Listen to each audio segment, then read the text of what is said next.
So మీ career ఎక్కడ start అయింది? ఇది సినిమా కెరీరా? సినిమా అయినా ఏదైనా ఫస్ట్ మీకు యూట్యూబ్ ఛానలే కదా ఉంది? నాకేం ఛానల్ లేదు. మీకేం ఛానల్ లేదు? వేరే ఛానల్స్లో పని చేస్తున్నాను అంతే తప్ప నాకేం ఛానల్ లేదు. ఓకే, ఎందుకు మీ ఓన్గా ఛానల్ క్రియేట్ చేసుకోవచ్చు కదా? I want to become a professional actor, not a YouTube. Okay, ప్రొఫెషనల్గా మంచి ఒక పెద్ద యాక్టర్ అవ్వాలి ఇండియాలో. అంటే యూట్యూబర్స్ ప్రొఫెషనల్స్ కాదా? అలా కదా, అంతే స్ట్రక్ అయిపోవడం నాకు ఇష్టం లేదు ఒక చోట అంతే. ఓకే, నేను ఎవరిని క్రిటిసైజ్ చేయట్లేదు, మీకు కూడా చెప్తున్నా. ఓకే, ఫస్ట్ ఎక్కడ స్టార్ట్ అయింది? బీటెక్ వరకు మొత్తం అంతా నాకు ఊర్లోనే అయిపోయింది ఎవ్రీథింగ్. అంటే బీటెక్ వరకు అమ్మ అంతా హ్యాపీగా ఉండి బయటికి వెళ్ళిందే లేదు. తర్వాత బీటెక్ అయిన తర్వాత హైదరాబాద్ వచ్చా, ఏదో పొడి చేస్తానని చెప్పి మా నాన్న ఐఈఎస్లో జాయిన్ చేశాడు, ఇండియన్ ఇంజనీరింగ్ సర్వీసెస్. చూసావు నువ్వు అబ్బా అన్నా. మా నాన్న కూడా నేను ఏదో పొడి చేస్తానని చెప్పి నేను జాయిన్ చేశాడు. పొడిచిందిలే చచ్చిందిలే, సంవత్సరం అయిపోయింది, కోచింగ్ తీసుకున్నాను ఇక్కడ అబిట్స్లో.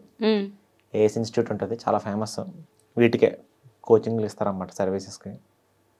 సరిగ్గా రాలే, అంటే బాగా దానికి గట్టిగా చదవాలి, అంటే మన చదువు సరిపోలే. అది అయిపోయింది. తర్వాత ఢిల్లీలో నా పర్సంటేజ్ బేస్ మీద తర్వాత ఏదో ఉంటే అక్కడ జాయిన్ అయ్యాను. అది CBIP, central board of irrigation and power అని చెప్పి 1 year ట్రైనింగ్ అయింది. థర్మల్ పవర్ ప్లాంట్లో అయిందమ్మా ట్రైనింగ్. ఒక 2 months ఎక్కడైనా గట్టిగా ట్రై చేసి ఉంటే జాబు ఎక్కడ పోస్టింగ్ పడేది. మనకు జాండీస్ వచ్చింది. జాండీస్ వచ్చింది, ఇదేంట్రా దరిద్రం అనుకున్నాను నేను. అసలు ఢిల్లీ నుంచి తాడేపల్లి కూడా ఎలా వెళ్ళానో నాకు తెలియదు. నాకు ఎలా వెళ్ళాను, ఫ్లైట్ ఎక్కాను, అంతా ఏంటో అంతా గజిబిజ్ అనమాట, ఫుల్ వామిటింగ్స్. జాండీస్ వస్తే ఎలా ఉంటుంది, నాకు వచ్చింది కొంచెం సివియర్ జాండీస్. వచ్చాను, ఇంకా అమ్మకి టెన్షన్ వచ్చింది, అంటే ఇటు ఉంటాడో చచ్చిపోతారో అర్థం కాలేదు. ఒక వారం దాకా నేను ఎలా ఉన్నానో నాకు కూడా తెలియదు. అమ్మకు ఫుల్ భయం. అమ్మకు మొత్తం తగ్గిన తర్వాత నాకు ఉద్యోగం అవసరం లేదు, ఏం అవసరం లేదు, నువ్వు ఇక్కడే ఉండు, నేను చూసుకుంటాను, వెళ్ళాల్సిన పని లేదు, కొడుకు బతికుంటే చాలు, నువ్వు పోయిన తర్వాత మేమే అవ్వాలి.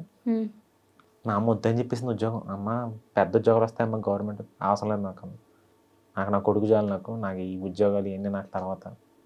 మా అమ్మకి అంత పిచ్చి నేనంటే. సరే మా నాన్న కూడా మా అమ్మకి సై అన్నాడు. నేనేమో తర్వాత తగ్గిన తర్వాత అమ్మ ఉద్యోగం చేయకపోతే ఎలాగమ్మా, నాన్న అందరూ అడుగుతారు కదా. అరే అదేంటి లవరాజు గారు, మీ అబ్బాయి ఉద్యోగం చేయకపోతే ఎట్లాగండి, మగడాన్నకు ఉద్యోగం చేయాలి, తల్లిదండ్రులు పేరు తీసుకురావాలి, సోది కబుర్లు చెప్పి బ్యాచ్ ఉంటుంది కదా. అలా అడిగితే అమ్మని రిక్వెస్ట్ చేసి హైదరాబాద్లో ఏదో కంపెనీలో జాయిన్ అయ్యాను. ఇక్కడ ఇంకో ట్విస్ట్ ఏంటి, 1 month అయిన తర్వాత కంపెనీలో ఐపీపీ బోర్డు తిప్పేశారు, అవుట్ జంపళ్ళు. అసలు హైదరాబాద్లో వాళ్ళు బ్రాంచే పెట్టలేదు, అదొక బోగస్ కంపెనీ. పేరు చెప్పను కానీ that's a very big company, అది ఎంఎన్సీ. హైదరాబాద్లో బ్రాంచ్ పెట్టారని చెప్పి మమ్మల్ని మోసం చేసి ఒక ఎంప్లాయీస్ అందరి దగ్గర డబ్బులు తీసుకున్నారు వాళ్ళు. బ్యాక్ డోర్ కాదు, త్రూ అక్కడ మమ్మల్ని ఇంటర్వ్యూకి పిలిచారు, మేము ఇంటర్వ్యూ చేసాం, అంతా చాలా లీగల్గా జరిగింది, కానీ లీగల్గా మోసం చేశారు వాళ్ళు. అంటే మాకు తెలియకుండా మేము కూడా ఎదవలమే చాలా మంది.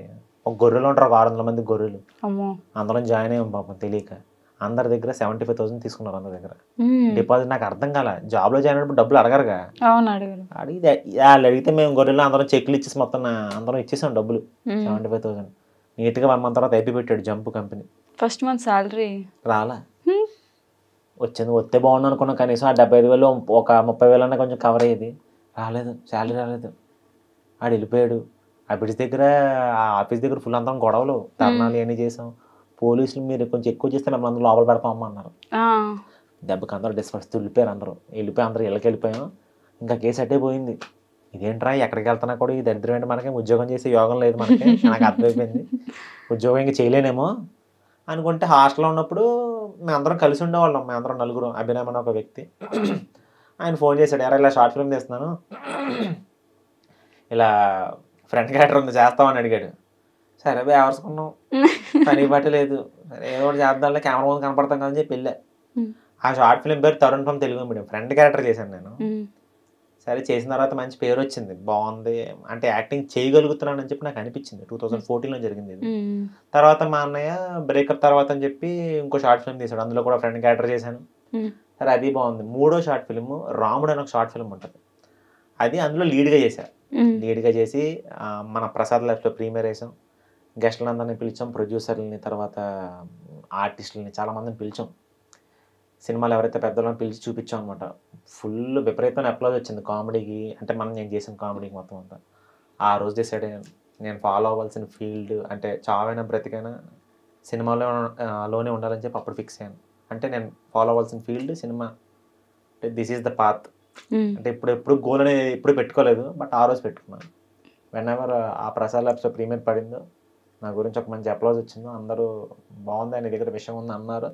అప్పుడు ఫిక్స్ అయింది. 2014లో జరిగింది ఇదంతా.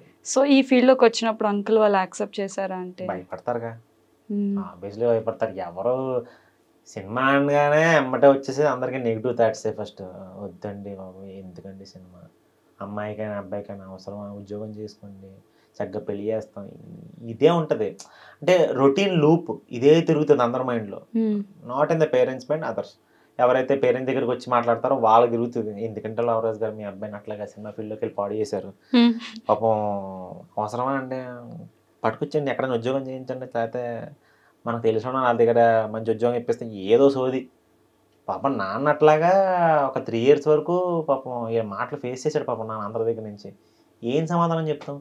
అంటే వచ్చిన వెంటనే మనకు ఇది రాదు, మనకు బ్రేక్ ఛాన్సే లేదు. ఓవర్ నైట్లో బ్రేక్ వచ్చిందంటే ఎప్పుడో తొందరగానే పోద్ది అది. బట్ మనకు అది ఆబ్వియస్లీ రాలేదు నాకు. మెల్లగా మనకంతా స్లో అండ్ స్టడీ అనమాట, టాటాయిస్ మనం.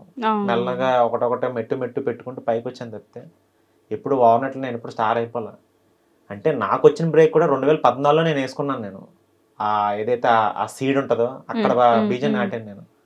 మొన్న నాకు సూర్య అంటే 2021లో వచ్చింది. See the span, 7 years span ఇది. నా వర్క్ 2014 నుంచి స్టార్ట్ అయింది. 2021లో ఇమీడియట్గా రైజ్ అయిపోయింది.